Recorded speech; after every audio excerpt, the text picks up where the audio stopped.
অবশেষে সত্যি সত্যি ডোনাল্ড ট্রাম্পের মৃত্যুর পরোয়ানা জারি করলেন ইরানের সর্বোচ্চ ধর্মীয় নেতা মুজতবা খামেনেই। তিনি আজ অর্থাৎ 11ই জুলাই একটি লিখিত বার্তায় জানিয়েছেন ডোনাল্ড ট্রাম্পকে ক্ষমা করা হবে না।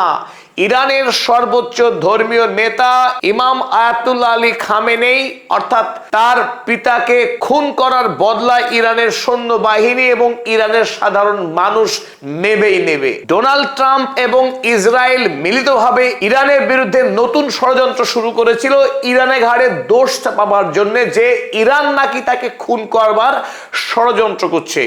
এবার তাদের ষড়যন্ত্রকে ফিরিয়ে দিলেন মুজতবা খামেনি এবং জানিয়ে দিলেন সত্যি সত্যি ইরান তাকে অর্থাৎ ডোনাল্ড ট্রাম্পকে খুন করতে চায় এবং খুন করবার সমস্ত রকম প্রচেষ্টা করবে ইরান।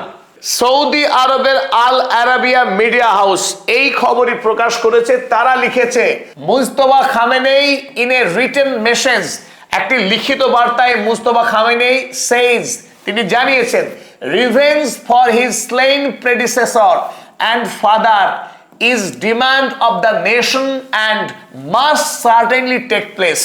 তার পূর্ববর্তী দেশের সর্বোচ্চ নেতা যিনি তার পিতা, তার বদলা ইরানের জাতীয় দাবি এবং সেই বদলা must certainly take place, quote unquote must certainly, আবশ্যিকভাবেই নেওয়া হবে, তার উপরে তিনি সব থেকে জোর দিয়েছেন।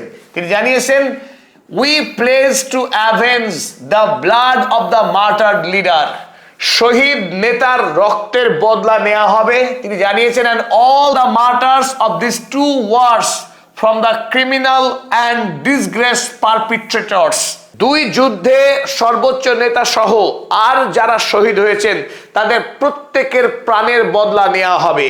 আর এই কথা সোশ্যাল মিডিয়ায় ছড়িয়ে যাওয়ার পর নতুন করে চাঞ্চল্য শুরু হয়েছে এবং ডোনাল্ড ট্রাম্প তিনি নিজেও নড়ে চড়ে বসেছেন। একেই তিনি পৃথিবীর সব থেকে বেশি টাকার সুরক্ষা পেয়ে থাকেন, পৃথিবীর সব থেকে দামি সুরক্ষা তিনি ব্যবহার করেন। এরপরে কোন ধরনের সুরক্ষা তিনি নিজেকে বাঁচাতে নেবেন সেটা নিয়ে শুরু হয়েছে গুঞ্জন। তবে অধিকাংশই বিশ্লেষক মনে করছেন ইরানের সর্বোচ্চ ধর্মীয় নেতার দেওয়া মৃত্যুর পরে অনেকে মোটেই হালকাভাবে দেখা উচিত নয়। কারণ 1989 সালে ইরানের সর্বোচ্চ নেতা রুহুল্লাহ খোমেনি সাহিত্যিক সালমান রুশদির বিরুদ্ধে যে ফতোয়া জারি করেছিলেন আর সেই ফতোয়াকে 33 বছর পর বাস্তবায়িত করার চেষ্টা করেছিলেন ইরানের বংশোদ্ভূত একজন মার্কিন যুবক। ইংল্যান্ড এবং আমেরিকায় 33 বছর ধরে লুকিয়েছিলেন সেই বিশ্ববন্দিত ইংরেজি সাহিত্যিক সালমান রুশদি। তাকেই 25 বছর বয়সী একজন যুবক যখন এই ফতোয়া দেওয়া হয়েছিল 1989 সালে, তখন তার জন্মই হয়নি। ফতোয়া জারি হবার 8 বছর পরে জন্ম হওয়া একজন ইরানি বংশোদ্ভূত যুবক এই সালমান রুশদিকে আক্রমণ করে তারা এক চোখ নষ্ট করে দেয় এবং তাকে মারাত্মকভাবে জখম করে খোদ নিউ ইয়র্ক শহরে।